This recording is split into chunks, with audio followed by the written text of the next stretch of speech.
സാറേ ഇന്നൊന്ന് ലഞ്ചിന് സ്പെഷ്യൽ ഉണ്ടോന്ന്? സ്പെഷ്യലോ? ഞാൻ ഹോട്ടലിൽ നിന്ന് വരുത്തിച്ചതാടോ, ചിക്കൻ ബിരിയാണി. ഓ, ഞാൻ വിചാരിച്ച് ഇന്നെങ്കിലും സാറ് വീട്ടിൽ നിന്ന് കൊണ്ടുവരും. ഇത്രയും കാലമായിട്ട് മാറാത്ത എൻ്റെ ഭാര്യ ഇന്ന് ഒരു ദിവസം കൊണ്ട് മാറുമോ?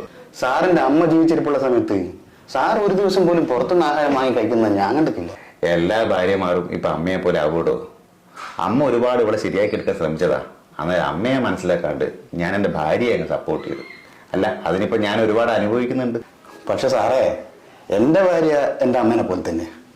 എൻ്റെ കാര്യമല്ല, അവള് നല്ല വൃത്തി നോക്കലുണ്ട്. അതൊക്കെ ഒരു ഭാര്യയാടോ.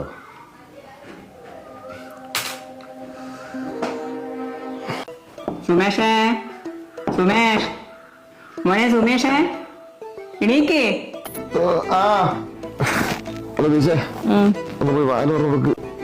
ഞാനൊക്കെ ഉറങ്ങണം.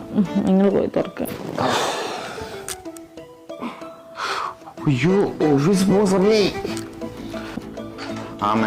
എടാ, ചായയും ചോറും ഞാൻ ആക്കി വെച്ചിട്ടുണ്ട്. ഇനി വേഗം ചായ കുടിക്കാൻ നോക്ക്. എനിക്ക് ഓഫീസിൽ പോണ്ടേ. ഇനി ഓളോട് എണീച്ചിട്ടേ ആ ചോറും കറിയിൽ ഉച്ചക്കത്തില്ല പാത്രത്തിലാക്കി വെക്കാൻ പറ. ഞാൻ പറയാ, അമ്മ പോയിക്കോ.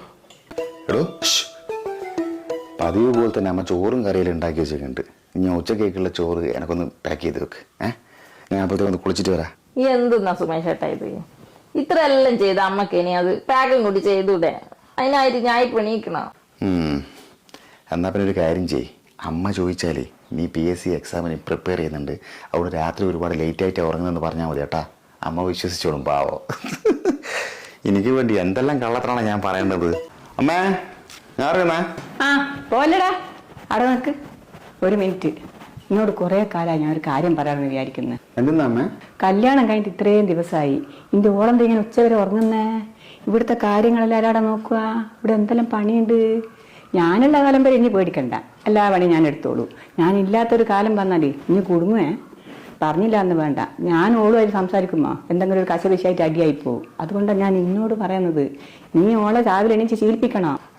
അമ്മ, അത് പിന്നെ ഓള് PSC എക്സാമിന് പ്രിപ്പയർ ചെയ്യുന്നുണ്ട്. രാത്രി ഒരുപാട് കാര്യങ്ങൾ ഇങ്ങനെ പഠിക്കുന്ന കാണാം. ഒരുപാട് വൈകിട്ട് ഉറങ്ങുന്നത്. കുറച്ച് കഴിഞ്ഞാൽ ഓള് സെറ്റ് ആയിക്കോളൂ. അമ്മ പേടിക്കൊന്നും വേണ്ട, ഞാൻ പറഞ്ഞ് ശരിയാക്കുന്നുണ്ട്. അമ്മ എന്തായാലും ഓളോട് കശവിശ ഉണ്ടാക്കൊന്നും വേണ്ട, ഞാൻ പറഞ്ഞ് മനസ്സിലായിക്കോളൂ കേട്ടാ. എന്റെ കണ്ണ് പൊടിയിട്ട് യാതൊരു കാര്യവുമില്ല.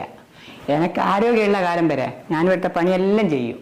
പിന്നീട് എന്റെ മോൻ വിഷമിക്കരുത്, അതുകൊണ്ട് പറഞ്ഞത്. അമ്മ എന്തിനാ ഇതിനൊക്കെ ഇത്ര ബേജാറാകുന്നേ? ഇതുപോലെ ടെൻഷനുള്ള കേസാണോ? അതല്ല ശരിയാകുന്ന ലോക എക്സാം ഉള്ളതുകൊണ്ടല്ലേ, ഞാൻ പറഞ്ഞില്ലേ. അത് എക്സാമെല്ലാം കഴിയുമ്പോഴത്തേക്ക് പിന്നോട് കാര്യങ്ങൾ ഇടപെടൂ. അതുവരെ അമ്മ ഒന്ന് ക്ഷമിക്കേ കേട്ടാ.